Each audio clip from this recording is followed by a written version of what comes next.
لسر في مجاري از برای خوب بدم امریکای لجم میوانی خواه دکتر محمود عباس دم باش دکتر ججنا و پیروز با اگر تو دنگی مدکی افریقا کفتنا کد نوارا قصده و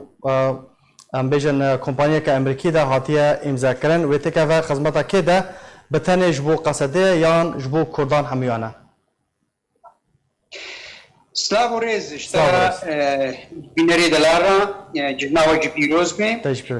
از بحور بکم از ریکتناها و بکم خدمت عملات مهمه و تربونها من میدین هی بلکی دمکا یورده گویی چی بیشتن جبر گویی بس امضا کردن نبارات چی بود لی وقتی گم هم لی میدینی چلو ایرو ریکفتن تکرین سروارتی اکونومی آبوری و برین هاجی هنگ تکلی باری رمبیاری رکرن وقتی تکلی نقابا فردا چه بو برپرسیاری امریکی آماده بو متهم دانن دواری عسکری لشکری چقاتی آمریکایی از باور کم افکار که گلکی پیوسته جبونی ملت مانیا نه بس جبونی مثلا امی بیشین ولک کماره کد ریوبیا خسرده گرک عمله میزنن بلکی فراترش برگویو بلکی کمپانی که هاتیا مثلا دلتا کرسن انرژی هاتیا تکلیف کرنا افداری کی دفعش گل کمپانی اما نادولتی که بوسو باورن تکلیا او ریکفینا بریو بریانا کوی خاطری لبکن و اب چقاتی کمپانی نادولتی بکمید از باور دکم ويقصن جيبه ملاطرة طبعا امريكان جو ابناء ببي دريك جبلك كامبانيه ناف دولتيرا جو بيدري بكن و يعني الدربات ببن جوي سازيا قيصر يا جو هاتيدانين طبعا ابناء مكه امريكيه جو انه دبيجيت بانه رجلات الفراتي ناكب و دفيتشي دا و بلاني قول سر مثلا سر سوريا ريجيما بشار تكرن ويل سر رجلات فراتي نيكرن اصلا نامك دكتور بله رجلات فراتي ركفتن بتني ابوريه يان در انجام و ين رامياري سياسي جهنا قلت له ما يصير بطيبات خد ما يزين منه طبعا نامه رامياري سياسي بقلك فراترنج نامه ايكونومي طبعا نامه امريكي وقت اخذناها كنيا وياكي وكا نانسي جرام الامريكي ببريارات نتويا دركتيا وبترامب ورا اشتغليا اخذتيا وزارتها دربه وزارتها خزانه حملت فرسكينينا يعني اري كريس جير دانينا دمك كوناما اولا نامك جي امريكي جروستا سينيره وقتی که هاتن دلیه الکوچریه دیکرتن قانون ویتو پیک آلین انجامی اولهیدا و ابری لبر ریبریا نافعی آلیکاریا نافعلتی جوارا هاتا گرتن اب نامه جواره نامه کدی جدی خیاطرنج دولتی دور رایه و دوپازین ریبریا خسر لاواز بکن وهذا كرد نكهت أرمان جاب بريجيما بشاري أسدي وري رمسن ينهارا الباورد منامك قلك دريه بهنا هنا كوكو قومدا خيار كرين دولتي جرين ديو بأمريكا وشين وروسيا طازي تربتي بكي نهاي لكوكاتي دي بكا هندرو يتويدا يكادي نامك جتركي ودولتي ديرا وكا إيراني إنو نمات كاري يعني جركا أو تعداريا قول ريبريا خسرتي كرين جركا بجكي لاواز ببي إنه إيرو أمريكا البيدي دريج كامباني كخورت بكي بواركي دادا جهي قانوني جبر ولج كي دلتا كريستين انرجي وقتي جو كود از متكلي و امذكريا جو از بنتها قانون ولايات دلاور بدرباس دوما بله دكتور خالد ركفتني شنو خالد ركفتني شنو يعني راغاندنا امريكي تشوا بحثا خالان دكا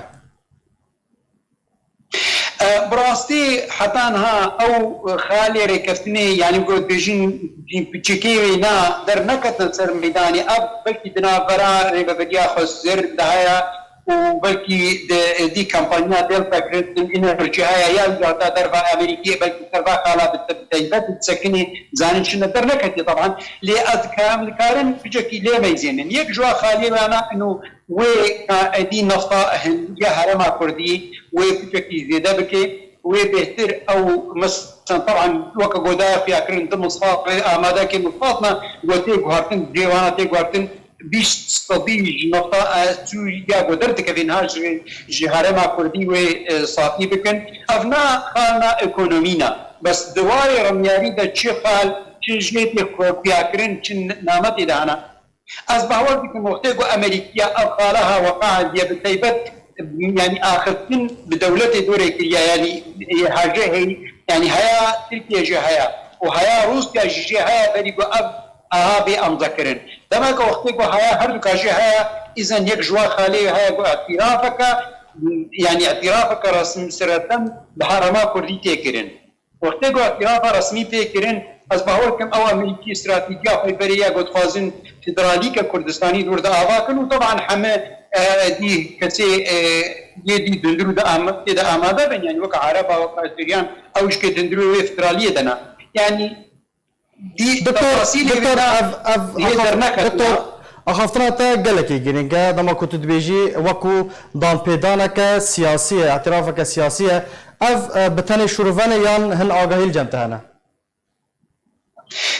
نا نشروفانك بتايبات الجماعه يعني تركت ما هي لا قادم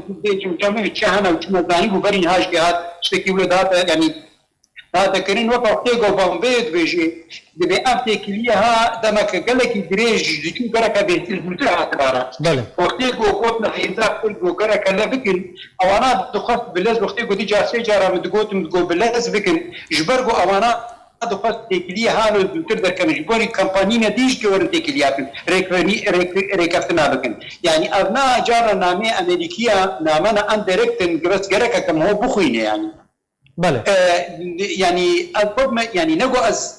انا خاز بكم التفاصيل هذه بس بنجها خدها أفد سبيكا اعترافك أمريكية بريبريانا كوي يا خسر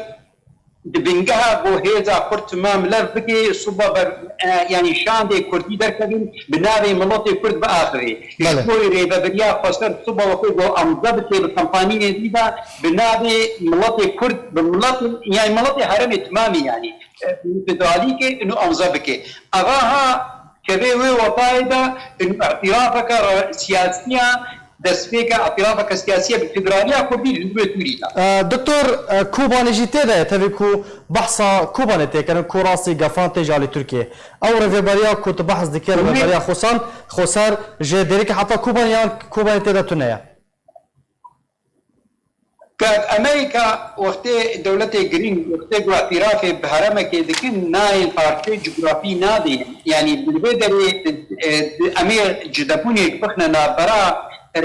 يعني ريكفتنا بنابرا كامباني كده هاتيه كرين وريفابريا قصدا واعتراف امريكي بهرما كردي اعتراف امريكي بهرما كردي وقت وكتيه ده صوابها 2014 2015 وقت كتيه استراتيجيه لنا فدرالي كردستاني اواك حتى بده بحراسكي ودي تجاره مع اباها قرب او من سر تكين يقول بده هجاره وقفتو هاتو فرين دري امريكا كبير ده إيرو وقتي هناك بيجن ولا دي جزيرة الباشقة وهرما كوباني باشقة وعبتيني وباشقة ناقا أمريكا بينا نامد أمريكا مدينة صبا وقتي سوريا بفدراليك إذا الهرما كردستانية هرسي بارشة تمام يك بارشة هرما فدرالية كردستانية أفريقيا كوباني جزيرة أمريكي البيت مدينة أبلان جمعها بس إيرو شو سرتيكرين شو تيكليدنا قبائل روسيا دا تيكرين عطانها ناس دلالة وهي أو تكليرة تنينها ثدانين بتقول كر حرما كردستاني بتمام وكالجغرافي كتسرقوا بيدانين إنها تيكرن أو بخاري ورد تيكرن أبش كيتي خصن جهيدا كرد وقتاقو إيرو لف بكي ولف بك هي خالنا وبغر بكي وبدأت كذي سر ناب دولتي وكالشام تكا كردي بنابي ملطي كرد باخري هنجي كاري خشب دلال بكي خياتي انه هرما كردستاني نبس جزيره هرما كردستاني بكي حتى افريقيا بيجمان وقت جاد في دمك اعترافي بيتي بله بيجمان دمك دريجي جاد في دمك وحطاكو اف بروجا ورا جيبجي كرن جالاكس باس دكتور محمود عباس شروفكاري سياسي جالاكس باس بو شروفينتا